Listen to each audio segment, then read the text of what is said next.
শুভ সকাল বন্ধুরা, তোমরা কেমন আছো? আমি তো ভালো আছি। দেখো তোমাদের মাঝে চলে এলাম এক কাপ চা নিয়ে আর এই একটা রুটি। রুটিটা কিন্তু টাটকা রুটি, এই খেয়ে কাজে বার হব।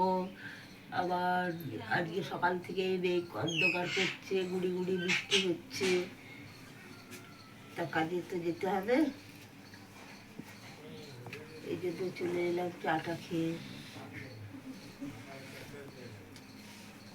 চা খুব সুন্দর চা, আদা তেজপাতা দিয়া।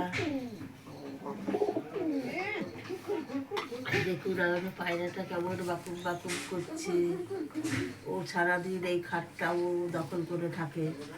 তো বন্ধুরা, তোমরা কে কে সকাল সকাল চা চায়ের সাথে রুটি খেতে ভালোবাসো আমাকে কমেন্টে জানাবে বন্ধুরা। টাটা।